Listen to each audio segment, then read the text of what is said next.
সুপ্রিয় দর্শক, আসসালামু আলাইকুম। আজকের ভিডিওটি লাউ চাষীদের জন্য হতে যাচ্ছে অত্যন্ত গুরুত্বপূর্ণ, কারণ আজকের ভিডিওতে থাকছে লাউ গাছের দ্রুত বৃদ্ধি, বেশি ফুল ও ফল ধারণ এবং কচি লাউ পচে যাওয়া বা ঝরে পড়ার সমস্যা কমানোর কয়েকটি কার্যকর পরিচর্যার কৌশল। তাই ভিডিওটি শুরু থেকে শেষ পর্যন্ত দেখার অনুরোধ করছি, কারণ প্রতিটি ধাপে আপনাদের লাউ গাছের পরিচর্যার কাজে লাগতে পারে। আপনাদের অসংখ্য অনুরোধের পর আজকে দেখাতে চলেছি লাউ গাছের জন্য সহজ ও কার্যকর ঘরোয়া তরল সার, যা অল্প কিছু উপকরণ দিয়ে খুব সহজেই বাড়িতে তৈরি করা যায়। আর লাউ চাষীদের অন্যতম বড় সমস্যা হলো ফলমাছি, সাদামাছি ও অন্যান্য ক্ষতিকর পোকার আক্রমণ। এসব পোকার আক্রমণে কচি লাউ ক্ষতিগ্রস্ত হয়ে পচে যেতে পারে, ঝরে পড়তে পারে এবং ফলনও কমে যেতে পারে। তাই আজকের ভিডিওতে দেখাবো পোকার আক্রমণ ও কচি লাউয়ের ক্ষতি কমানোর একটি সহজ ঘরোয়া ব্যবস্থা পদ্ধতি। সবশেষে পুরো পরিচর্যা প্রক্রিয়াটি কখন, কতটুকু এবং কিভাবে প্রয়োগ করবেন সেটিও পরিষ্কারভাবে দেখিয়ে দেব, যাতে আপনারা ভিডিও দেখে নিজেরাই লাউ গাছের পরিচর্যা সঠিকভাবে করতে পারেন। তাহলে চলুন আর দেরি না করে শুরু করা যাক আজকের প্রথম পর্ব।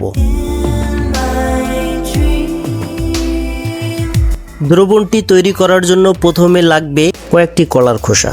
কলার খোসায় থাকা পটাশিয়াম ও ফসফরাস গাছের বৃদ্ধিতে বেশ উপকারী। অ্যাফিড জাতীয় পোকামাকড় গাছের পানি শুষে নেয়। কলার খোসায় থাকা পটাশিয়াম এদের আশেপাশে ভিড়তে দেয় না। এবার কলার খোসাগুলোকে ছোট ছোট করে টুকরো করে নিতে হবে। এবার আমাদের একটি পাত্র নিতে হবে। সেই পাত্রে আমরা কলার খোসাগুলোকে দিয়ে দেব, যা আমরা আগে কেটে রেখেছিলাম। এখন এর মধ্যে 500 ml পানি দিয়ে দেব। এটাকে আমরা 2 দিনের জন্য রেখে দেব। এবার আমাদের আরেকটি ঘরোয়া উপাদান নিতে হবে, সেটি হচ্ছে পেঁয়াজ। এই পেঁয়াজের মধ্যে আমরা বিভিন্ন রকম উপাদান পেয়ে থাকি, যা আমাদের গাছ দ্রুত ফুল ফল আনতে এবং গাছের মাটিকে রোগমুক্ত রাখতে সাহায্য করে। পেঁয়াজের খোসায় পটাশিয়াম, ক্যালসিয়াম এবং আয়রন থাকে, যা গাছকে শক্তিশালী হতে সাহায্য করে। গাছে প্রয়োগ করার ক্ষেত্রে প্রথমে পেঁয়াজগুলোকে ছোট ছোট করে কেটে নিতে হবে, এতে করে দ্রুত ও ভালো কাজ হবে। এবার অন্য একটি পাত্র নিতে হবে এবং কাটা পেঁয়াজগুলো পাত্রে দিয়ে দেব। এরপর এর মধ্যে 300 থেকে 400 ml পরিমাণ পানি দিয়ে দেব। তারপর এটাকে 2 দিনের জন্য রেখে দেব। এবার আমরা যে উপাদানটি ব্যবহার করব সেটি হলো চা পাতা। চা পাতা যোগান দেয় নাইট্রোজেনের। এই নাইট্রোজেন গাছের বৃদ্ধির জন্য অতি প্রয়োজনীয়। আপনি ইচ্ছা করলে নতুন চা পাতা অথবা ব্যবহার করা চা পাতা ব্যবহার করতে পারেন, তবে ব্যবহার করা চা পাতার মধ্যে দুধ ও চিনি থাকতে পারে। সেক্ষেত্রে অবশ্যই ভালোভাবে ধুয়ে শুকিয়ে নিতে হবে। আমি নিয়েছি নতুন চা পাতা। এবার নতুন একটি পাত্র নিতে হবে। তারপর এই পাত্রের মধ্যে 2 চামচ চা পাতা দিয়ে দেব। ব্যবহার করা চা পাতা হলে 6 চামচ দিতে হবে। এবার একটু নাড়াচাড়া করে 2 দিনের জন্য রেখে দিতে হবে। 2 দিন পর ফিরে এলাম। এবার অন্য একটি পাত্র নিব। এই পাত্রের মধ্যে আমরা একটি ছাঁকনির সাহায্যে কলার খোসা ভিজানো পানিকে ছেঁকে নেব, যা আমরা আগে ভিজিয়ে রেখেছিলাম। এরপর পেঁয়াজের খোসা ও চা পাতা ভেজানো পানি ছেঁকে নেব।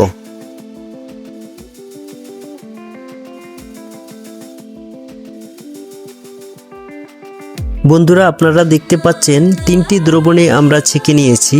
এর সাথে আমরা মিশাবো চাল ধোয়া পানি। চাল ধোয়া পানিতে থাকে গাছের উপকারী বিভিন্ন উপাদান, যেমন ফসফরাস, পটাশিয়াম। চাল ধোয়া পানিতে রয়েছে গাছের অত্যন্ত উপকারী একটি উপাদান, ক্যালসিয়াম। এই সমস্ত গুরুত্বপূর্ণ উপাদানগুলি ছাড়া গাছ সুস্থভাবে বেঁচে থাকতে পারে না। তাই আমি 500 ml চাল ধোয়া পানি মিশিয়ে নিয়েছি। সর্বশেষ যে উপাদানটি মিশাবো সেটি হলো হলুদ। হলুদ হচ্ছে প্রাকৃতিক কীটনাশক।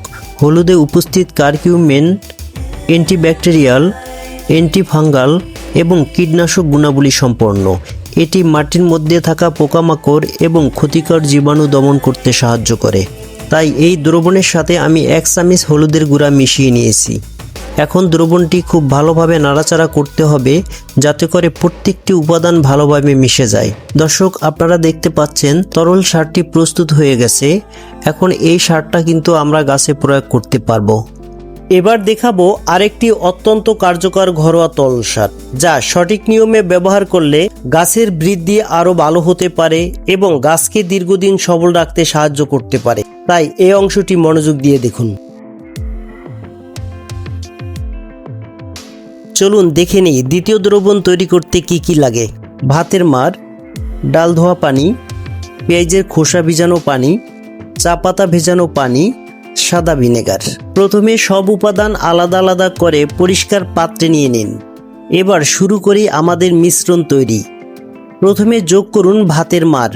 এটি গাছের জন্য শক্তির একটি দারুণ প্রাকৃতিক উৎস। এরপর মেশান ডাল ধোয়া পানি, যা গাছকে প্রোটিন ও প্রয়োজনীয় মিনারেল সরবরাহ করে দ্রুত বৃদ্ধি ঘটায়। এরপর যোগ করুন পেঁয়াজের খোসা ভিজানো পানি এবং চা পাতার পানি।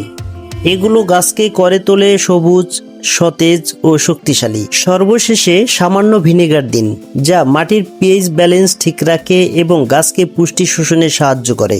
এই সহজ ঘরোয়া সার ব্যবহার করে আপনার গাছকে দিন নতুন প্রাণ ও দ্রুত শক্তি। এভাবে প্রস্তুত সার আপনি 15 থেকে 20 দিন পর্যন্ত সংরক্ষণ করে ব্যবহার করতে পারবেন।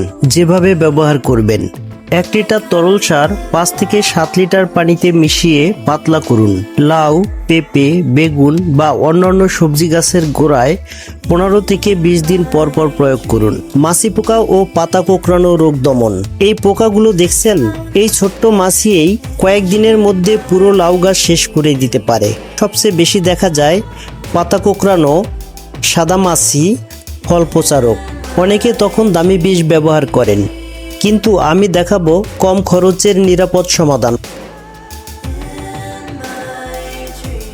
প্রথমে একটি পাত্রে 1 লিটার পানি নিন। এতে বেকিং সোডা মিশিয়ে নিন।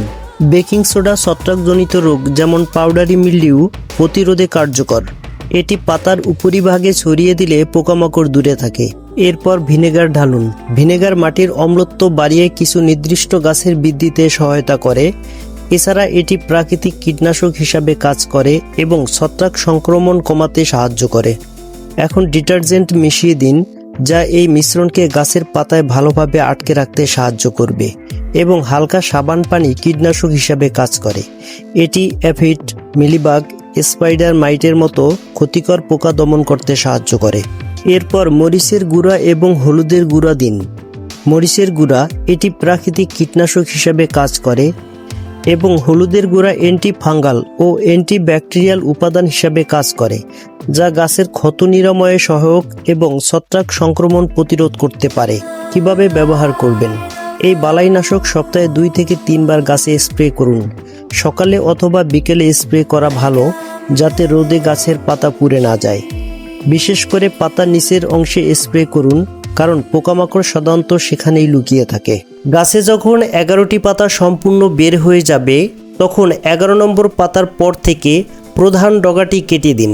এতে গাছ থেকে নতুন নতুন পার্শ্ব শাখা বের হবে এবং সেই শাখাগুলোতে অধিক সংখ্যক স্ত্রী ফুল আসবে, যা পরবর্তীতে ফলনের পরিমাণ বাড়াতে সহায়ক হবে।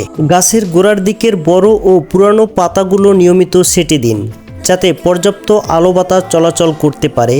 এতে গাছ সুস্থ থাকে এবং রোগের ঝুঁকি কমে। আর যদি কোনো গাছে পাতার কোঁকড়ানো রোগের ভয়াবহ আক্রমণ দেখা যায়, তাহলে সেই গাছটি শিকড় সহ তুলে বাগান থেকে দূরে ফেলে দিন, যাতে অন্য সুস্থ গাছগুলো আক্রান্ত না হয়। বন্ধুরা, আজকের ভিডিওতে দেখানো এই সহজ ঘরোয়া পদ্ধতি এবং গুরুত্বপূর্ণ পরিচর্যার নিয়মগুলো সঠিকভাবে অনুসরণ করলে খুব অল্প সময়ের মধ্যেই আপনার লাউ গাছ হবে আরও সুস্থ, সবল ও ফলনশীল। ভিডিওটি যদি আপনার কাছে উপকারী এবং তথ্যবহুল মনে হয়, তাহলে অবশ্যই একটি লাইক দিন, বন্ধুদের সঙ্গে শেয়ার করুন এবং কৃষি বিষয়ক এমন আরও কার্যকর ভিডিও নিয়মিত পেতে আমাদের চ্যানেলটি সাবস্ক্রাইব করে পাশে থাকা বেল আইকনটি অন করে রাখুন। আপনার কোনো প্রশ্ন বা মতামত থাকলে অবশ্যই কমেন্ট করে জানান। আমি যথাসাধ্য চেষ্টা করব আপনার প্রশ্নের উত্তর দেওয়ার। আজকের মতো এখানেই বিদায় নিচ্ছি। খোদা হাফেজ।